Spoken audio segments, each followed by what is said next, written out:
Assalamu alaikum dear learners, welcome to Acquire English with Irfan. Today I am going to tell you about some words which we use in our daily speech, in our daily conversation. हम कुछ words इस्तेमाल करते हैं जिससे हम अपनी बात दूसरों तक पहुंचाते हैं, ठीक है। तो आज हम उन वर्ड्स को सीखेंगे। सबसे पहले मैं इंट्रोडक्शन करवा दूं आपको कि वो वर्ड्स कौन कौन से हैं। बहुत सिंपल हैं और कॉमनली यूज़ करते हैं हम। वो हैं से, टेल, स्पीक, टॉक। ये हमारे 4 वर्ड्स हैं। ये आलमोस्ट मिलते जुलते हैं, लेकिन इसमें डिफरेंस जो है वो आज हम जानेंगे इस वीडियो में। आपने इस वीडियो को गौर से देखना है और ये काफ़ी इम्पोर्टेंट है इनको जानना। सबसे पहले हम देखते हैं से। इसकी सेकंड फॉर्म होती है सेड, सबको पता है। अब देखें से क्या है। Actual word spoken by somebody. इसमें ज़्यादातर ये होता है कि जो भी किसी के बोले हुए अल्फाज होते हैं या उसकी जहन की बात या जो वो कुछ जो हमें वो इन्फॉर्मेशन देना चाहता है या कहना चाहता है, हम उसके अल्फाज जो हैं उन पे ज़्यादा फोकस रखते हैं, वही अल्फाज हम बयान कर देते हैं। और ज़्यादा से जो है इसका इस्तेमाल होता है, स्टूडेंट्स अक्सर जानते हैं और टीचर्स भी, जो हम नरेशन करते हैं डायरेक्ट एंड इनडायरेक्ट स्पीच। उसकी जो रिपोर्टिंग स्पीच होती है कॉमर्स के बाहर वाली, उसमें इसका ज़्यादा यूसेज होता है। अब देखते हैं। John says I want to meet you. अब जॉन जो है ये क्या कहना चाहता है? वर्ड स्पोकन बाय समबडी, यानी actual word spoken by John in this sentence. इस सेंटेंस में जॉन ने क्या कहा? उसने कहा I want to meet you, कि मैं तुम्हें मिलना चाहता हूँ। अब ये उसके वर्ड से एक्चुअल जो है। अब अगर हम इसको डायरेक्ट स्पीच को इनडायरेक्ट में भी हम अगर कन्वर्ट कर देंगे तो बात जो है वो बात वही रहेगी जो उसने कही है। John says that he wants to meet me. John ने कहा कि वो मुझसे मिलना चाहता है। तो अब देखें से जो है उसकी क्या होगी डेफिनेशन। से describes actual word spoken by somebody. अच्छा, अब इसमें कुछ फीलिंग्स वगैरह भी आ जाती हैं समटाइम्स। फीलिंग्स कैसे? He said to me thank you, he said hello, he said goodbye etcetera. इस तरह की जो फीलिंग्स होती हैं। अब he said to me thank you, ये करेक्ट है। हम इसको ये नहीं लिख सकते he told me thank you, ये टोटली रॉन्ग है। तो ये जानना ज़रूरी है कि से, टेल, टॉक और स्पीक जो है ये हमेशा इंटरचेंजेबली यूज़ नहीं हो सकते, यानी हम इनको हमेशा एक दूसरे की जगह पर रिप्लेस करके यूज़ नहीं कर सकते। इनके स्पेसिफिक रूल्स हैं जो आज हम जानेंगे। अब यहाँ पर मैंने लिखा है इंस्ट्रक्शंस या डायरेक्शंस, ठीक है। कोई कुछ कहना चाहता है दूसरे को, कोई हदायत वगैरह जारी करना चाहता है, कोई एडवाइस, ठीक है, advice. The teacher said to the students. Teacher ने स्टूडेंट से कहा don't waste your precious time, अपना कीमती वक्त ज़ाया मत करो। अब उसने ये उनको एक इंस्ट्रक्शन या डायरेक्शन दी है, ठीक है, अ पीस ऑफ एडवाइस। उसने उसको समझाया है, हदायत दी है टीचर ने। अब इसमें इंस्ट्रक्शन भी आ जाती है और इसमें एक चीज़ यहाँ पर मैं लिख देता हूँ, इसमें ओपिनियन भी आ जाता है किसी का, ठीक है। जैसे मैं कहता हूँ कि my father said to me you must consult a doctor, यानी मेरी तबीयत ख़राब थी तो मेरे फादर ने मुझे कहा कि आपको डॉक्टर से मशवरा कर लेना चाहिए। यानी उन्होंने एक अपना ओपिनियन दिया, मुझे एक अपनी राय दी, अपना व्यू पॉइंट बताया कि मुझे डॉक्टर के पास जाना चाहिए। My father said to me you must consult a doctor. तो इसमें कोई फीलिंग वगैरह हो सकती है, instructions, opinion, a piece of advice etcetera. Now we move on to our next word. ये वर्ब टेल। टेल क्या है? It conveys specific information. अब इसमें कोई ख़ास मालूमात दी जाती है। इसमें जो उसका माइंड सेट है बात करने वाले का, उस पर हमारा ज़्यादा फोकस होता है कि उसके जहन में क्या है, वो क्या कहना चाहता है। यहाँ पर बात हो रही है स्पेसिफिक इंफॉर्मेशन की। दूसरा, focus is on message one wants to convey. अब इसमें जो कंटेंट होता है यानी जो पैगाम होता है असल उस पे फोकस होता है कि इसमें मैं क्या पैगाम देना चाहता है बात करने वाला, कोई ख़ास इंफॉर्मेशन होती है इसमें। अब देखें, tell me your name please. अब ये जो वाला है tell me your name please, अब देखें इसमें एक स्पेसिफिक इंफॉर्मेशन है कि नाम पूछा जा रहा है। इसमें कोई अपनी जो है कोई फीलिंग या इंस्ट्रक्शन वगैरह शेयर नहीं कर रहा। Tell me your name please या could you tell me your name, ये may I know your name, यानी नाम पूछा जा रहा है, तो ये एक स्पेसिफिक इंफॉर्मेशन है। अब हमारी बात करने वाले के माइंड से ज़्यादा ये जो मैसेज या कंटेंट है जहाँ पर जो लिखी है बात, इस पर हमारा फोकस है ज़्यादा। दूसरा देखें, my friend told me about this sad incident, कोई भी वाक़या हुआ था सैड, अब देखें उसके बारे में मेरे फ्रेंड ने मुझे बताया, यानी उसने एक स्पेसिफिक इंफॉर्मेशन, एक ख़ास मालूमात शेयर की मुझे, ख़ास मालूमात, specific information. My friend told me about this sad incident.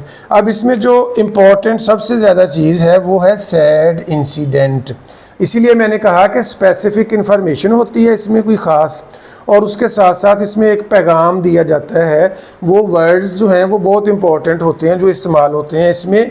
ये इसका ज़्यादा जो है इसमें फोकस होता है कंटेंट पर, उसका मवाद क्या है, उसमें क्या बात की जा रही है। अब ये डिफरेंट यूसेज है इसका। Tell a story, tell the time, ठीक है, ये वक्त वगैरह सीखना, टाइम देखना जो है। टेल द ट्रूथ, अच्छा ये जो मैंने टेल द ट्रूथ लिखा है आप लोगों ने देखा होगा कि अक्सर हम कहते हैं कि ऑलवेज स्पीक ट्रूथ। अब स्पीक भी होता है इस्तेमाल, वो ज़्यादा फार्मल है, ठीक है, लेकिन tell the truth this is used by majority of the native speakers, यानी जो इंग्लिश स्पीकर्स हैं वो ज़्यादा इनफॉर्मली जो है वो टेल द ट्रूथ इस्तेमाल करते हैं। वैसे स्पीक द ट्रूथ इससे भी उसका यूसेज जो है वो पुराना है, वो भी इस्तेमाल होता है। अब देखें टेल अ जोक भी होता है, ठीक है, जोक सुनाना। यहाँ पर मैंने लिखा है ही टोल्ड अ जोक, उसने एक जोक सुनाया। अब ये करेक्ट है। अब मैं ये बताना चाहता हूँ कि हम टेल की जगह पे से नहीं लगा सकते, said. He told a joke ये करेक्ट है। अगर मैं लिखूँ ही सेड द जोक तो ये इनकरेक्ट हो जाएगा, ये गलत है, क्योंकि इसमें असल जो है कंटेंट जो बात हो रही है वो जोक पर हो रही है, ठीक है, कि उसने क्या सुनाया, ये मैसेज है इसमें। Now we move forward to our next verb which is speak. अब हम स्पीक देखते हैं। स्पीक क्या है? Physical act of communication using a language. अब इसमें क्या होता है, इसमें प्रैक्टिकली कुछ बोला जाता है, ठीक है, यानी कोई भी इंसान जो है वो फिजिकली, यानी फिजिकल एक्ट कि वो कोई बात करके दिखाता है, कोई बात करके हमें कुछ मैसेज कन्वे करता है, कम्युनिकेट करता है, और इसका ज़्यादातर जो ताल्लुक़ है वो किसी लैंग्वेज से है। Let's have a look at this example. Can you speak English? अब ये लैंग्वेज की बात हो रही है तो यहाँ पर स्पीक आएगा। यहाँ पर हम ये नहीं कह सकते कैन यू टेल, ना टेल का यूज़ हो सकता है यहाँ पर, और ना ही यूसेज, और ना ही हम से इस्तेमाल कर सकते हैं। अब she speaks French very well, अब इसमें भी लैंग्वेज की बात है तो यहाँ पर स्पीक ही आएगा। नेक्स्ट ये लिखा है prime minister spoke to the nation. अब स्पोक ऐसे ही है जैसे हम लिख दें एड्रेस्ड, खिताब करना। प्राइम मिनिस्टर जो है उसने कौम से खिताब किया, तो स्पोक जो है, स्पीक जो है, ये यहाँ पर मैं एक इंतहाई इंपॉर्टेंट मैंने पॉइंट लिखा हुआ है, ये वाला जो है, ये क्या है, ये मैंने लिखा है वन वे कम्युनिकेशन। अब इसमें ज़्यादातर एक स्पीकर होता है बात करने वाला होता है, और कुछ जो उसके होते हैं ऑडियंस होते हैं या लिसनर्स होते हैं, ठीक है, एक बंदा बात कर रहा है, ये है वन वे कम्युनिकेशन। यानी जब प्राइम मिनिस्टर या प्रेसिडेंट कौम से खिताब कर रहा होता है तो आगे सारे सुनने वाले हैं, ठीक है, कोई उसको जवाब नहीं दे रहा होता। अब यहाँ पर मैंने नीचे लिखा है prime minister talked to the media. Prime minister जो था उसने मीडिया से बात की, जो मीडिया के होते हैं बंदे। अब यहाँ पर टॉक इसलिए लगा है कि एक तो स्पीक जो है ये ज़्यादा हम फार्मली यूज़ करते हैं, और ये है ज़्यादा इनफॉर्मल। इनफॉर्मल होता है प्राइवेट या पर्सनल यानी ज़ाती नौइयत का, ठीक है। अनऑफिशियल जो होता है और जो ऑफिशियल होता है सरकारी सतह पे, ठीक है, या बाकायदा एक ऑर्गेनाइज जो होता है उसको हम कहते हैं फॉर्मल। तो ये पर्सनल सा हो जाता है ज़रा। अब ये दोनों ही करेक्ट हैं, ठीक है, इसमें स्पोक और टॉक दोनों आ सकता है। इसका मतलब होगा कि इसका मतलब ये है कि प्राइम मिनिस्टर ने जब मीडिया से बात की तो उन्होंने आगे से क्वेश्चनिंग भी की, डेफिनेटली वो क्वेश्चंस करते हैं। तो ये वाला जो नीचे वाला है ये हो जाता है इनफॉर्मल, और इसके साथ साथ ये टू वे कम्युनिकेशन हो जाती है कि प्राइम मिनिस्टर ने भी बात की और आगे से जो मीडिया पर्सनल्स थे उन्होंने भी उनसे बातें वगैरह की। तो जब एक डिस्कशन हो, ठीक है, किसी भी चीज़ के बारे में, तो फिर वहाँ पर टॉक आ जाएगा, स्पोक नहीं आएगा। नेक्स्ट टॉक, इसमें क्या होता है, लेस इंपॉर्टेंट थिंग्स डिस्कस होती हैं इसमें, और उसके साथ साथ इनफॉर्मल होती हैं। मैंने पहले भी बताया है अभी अभी कि इनफॉर्मल जो है वो प्राइवेट होती है, ज़ाती ज़िंदगी, ठीक है, ज़ाती सी बातें जो इंसान करता है। इसमें गॉसिपिंग वगैरह हो जाती है, अपनी गपशप या कोई भी डिस्कशन वगैरह, किसी भी मामले में जो फ्रेंड्स वगैरह आपस में बातें करते हैं, तो इस तरह है। तो ये इसमें बहुत ज़्यादा इंपॉर्टेंट यानी लेस इंपॉर्टेंट चीज़ें डिस्कस होती हैं ज़्यादा। अब देखें, he was talking to his friend, वो अपने दोस्त से गुफ्तगू कर रहा था। अब ये जो है ये लेस इंपॉर्टेंट है और इनफॉर्मल सी है, पर्सनल सी, प्राइवेट लाइफ के related. Next, we talked about our future plans. अब देखें, लेट्स सपोज कि मैं और मेरा फ्रेंड या मेरा भाई, हम 2-3 लोग हैं, हमने अपना फ्यूचर प्लान आपस में डिस्कस किया है, ठीक है, तो ये भी इनफॉर्मल आ जाएगा यानी पर्सनल या प्राइवेट की कैटेगरी में आ जाएगा। दूसरे लोगों का इसमें इतना इंटरेस्ट नहीं होता, इसलिए ये भी होगा लेस इंपॉर्टेंट, यानी इसमें कोई ख़ास वाक़या जो है उसकी तरफ इशारा नहीं है। Next, the match was really amazing. Match जो था वो बाकी बहुत ज़बरदस्त किस्म का था, बहुत अच्छा मैच था। We talked about it all night, हमने सारी रात इसके बारे में गुफ्तगू की। अब ये जो है ये भी लेस इम्पॉर्टेंट है, यानी लोगों का इससे कोई लेना देना नहीं, ना ही इसमें कोई ख़ास किस्म की कोई इन्फॉर्मेशन है बहुत ज़्यादा, ठीक है। सबसे ज़्यादा कि ये इनफॉर्मल है एक, यानी गपशप टाइप, जैसे हम गॉसिपिंग या चैट भी इसके लिए वर्ड इस्तेमाल होता है।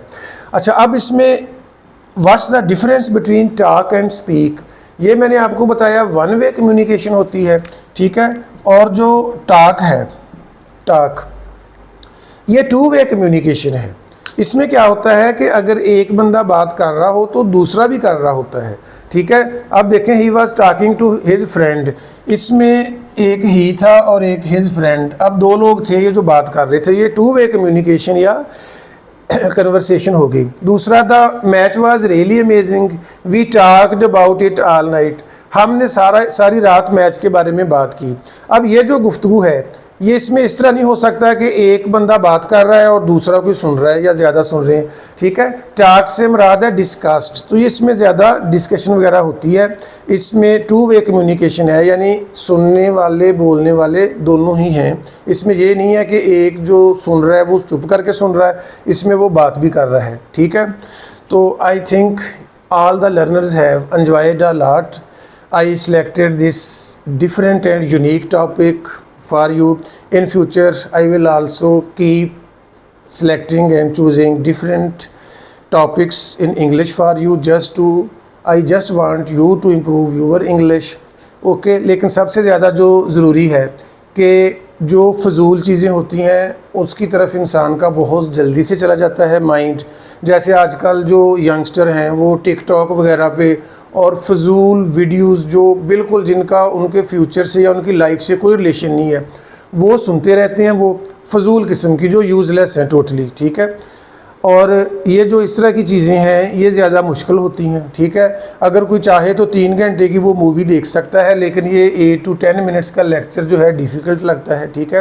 तो इसको तवज्जो से सुना करें, ख़ासकर जो स्टूडेंट्स वगैरह हैं, ठीक है। तो ये तो था हमारा topic. In next video I will see you very soon. Till then, अल्लाह हाफिज़।